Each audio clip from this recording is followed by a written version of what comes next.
Learn to make the hard choices in life, part 1, from the Apostle of Dr. Strive Masiwa, the Entrepreneur Podcasts. Everything turns on this. As entrepreneurs, the decisions we make define who we are and whether we and our businesses will prosper. Important decisions that we choose not to make determine our futures even more. Be aware if you hear a struggling business owner or manager say, "This time it will be different," clinging fondly to a product, process, or people that must change to grow. Either you make hard choices or hard choices will happen to you. That's just the way it is. Over the years, time-tested processes, models have been developed to help people make the right decisions. In this new series, I am going to mention a few of them. It will be up to you to do your own research to look deeper, as well as some of the processes I went through in making some decisions in my own life. Let's get started. When I decided to return to Africa after studying and when working briefly in the UK, I was still a bachelor. I had a good life and I could have gone on to build a great career there, working in an industry that would soon dominate the world, computer engineering. Living in Cambridge, England, I was also in a great city with a fine university. Each day, I interacted with some of the smartest people on the planet. I had an idea to return home one day and spoke about it in coffee bars and pubs with African friends, but I cannot say I was deeply serious about it. A letter from my sister, who had just returned to Zimbabwe from Zambia, as well as a chance encounter with a Zimbabwean physics professor, changed all that in a matter of weeks. Initially, my biggest concern was giving up my career trajectory in an exciting new field. Zimbabwe back then was hopelessly behind from a technological perspective. I would literally have to walk away from my world of microcomputers and try and fit myself in somehow. I made the call and decided to do the nearest thing possible.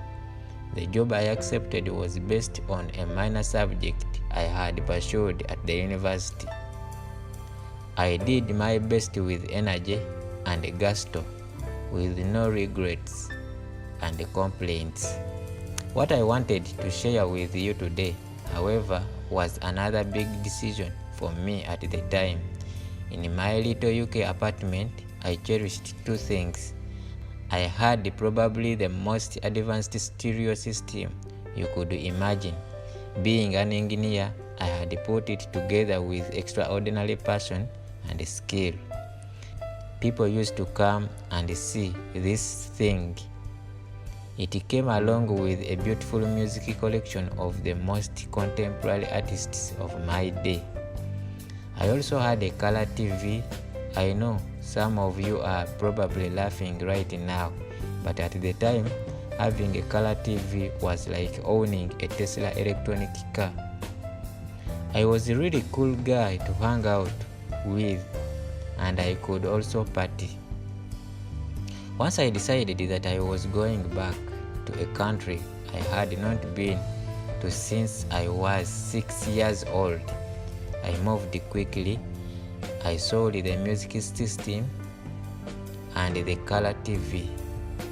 I then drew up a list of books which I thought I may not easily find once I was back in Africa.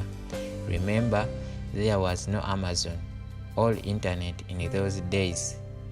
I put all my money into books, even selling collections of boots.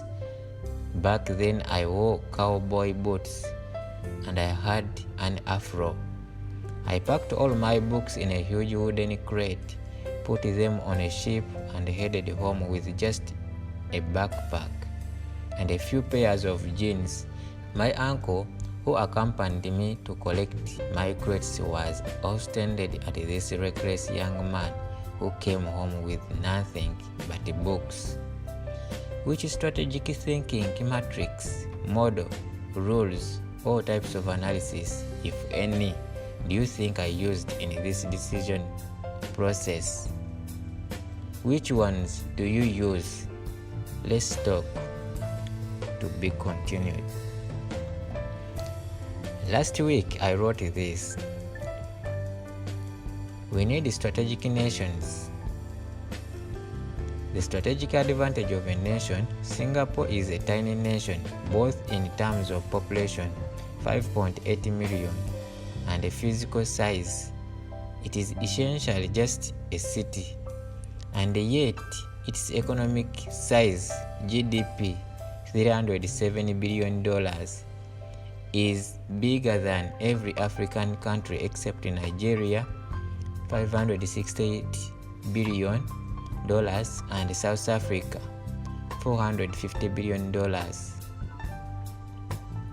And when we consider what is called GDP per capita, our countries are a disaster compared to Singapore, $52,000, Nigeria, $2,000, South Africa, $5,000, Zimbabwe, $1,000. For those of you who don't understand economics, this is saying we have very poor people compared to Singapore. Singapore has no minerals whatsoever, none. No oil, no gold, no platform, none.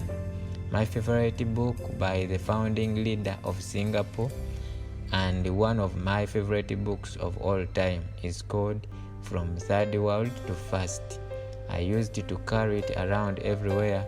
It changed the way I look at the wealth of nations and their people. I am always fascinated by nations that become extremely wealthy without minerals or even large populations. Places like Dubai, Israel, Switzerland, Mauritius, Hong Kong. Today I want to challenge you to think of your country's wealth away from minerals and the natural resources. Perhaps there is something else there that no one has noticed. What is your strategic advantage? Take the second city of Zimbabwe, called Bulawayo. Do you know how the strategic advantage that could make it into an economic powerhouse? That city could become Singapore. What of Lake Malawi? I once spent an entire evening with the CEO of a big German industrial corporation discussing Lake Malawi. We both agreed that its strategic location is phenomenal and could turn Malawi into one of the richest countries in Africa. Ghana and Togo have what real estate agents call location. I see them as I see Switzerland and Singapore. Surely, one day we shall have an interesting discussion. The vision is not for today. Grasshopper said, the Chinese said. Have a great week. Vivo Energy did what is called a dual listing, in that they listed their company on two stock exchanges at the same time: London Stock Exchange (LSE), Johannesburg Stock Exchange. Last year, I spent a lot of time discussing with you various ways of raising capital for your business. Listing a company on a stock exchange should be the ultimate objective of every single entrepreneur. Now the owners of Vivo Energy chose to list on two exchanges. Such a decision would have been very analytical and methodically assessed. Now I want you to comment on why this would have been so. Whilst it is easy to simply guess and comment for your own good, I suggest that you do a little research before commenting.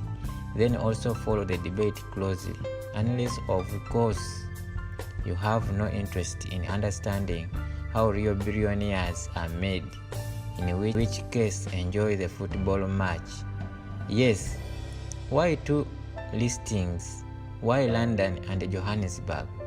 Why not Lagos and Dar es Salaam, Harare, Nairobi?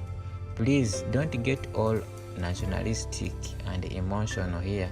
Alibaba and Tencent, the biggest Chinese companies, are listed on the New York Stock Exchange. Okay? Why?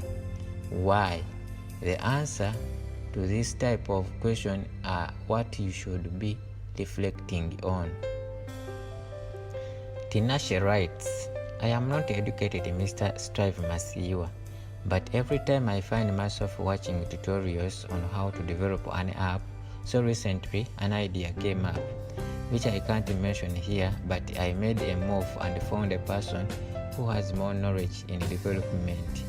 After it is done, the app we're developing, we are going to push to find investors. All my life, I've always wanted to do big things, but being uneducated would pull my faith down.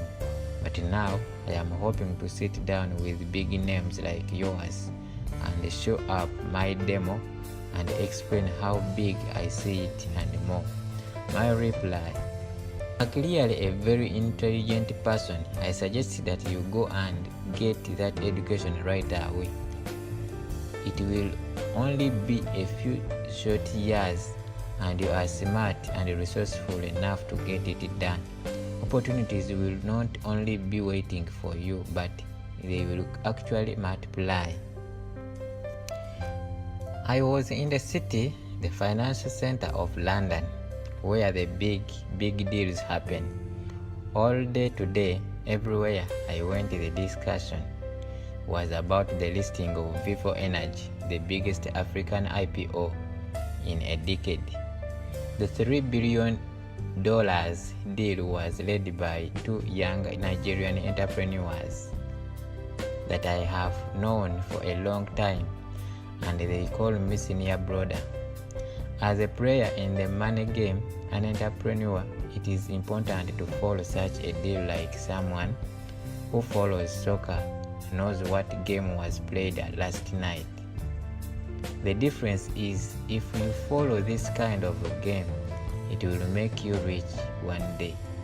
And as for soccer, don't lose sight of the games that really matter in life. Well done, Baba and Top. You guys are real players.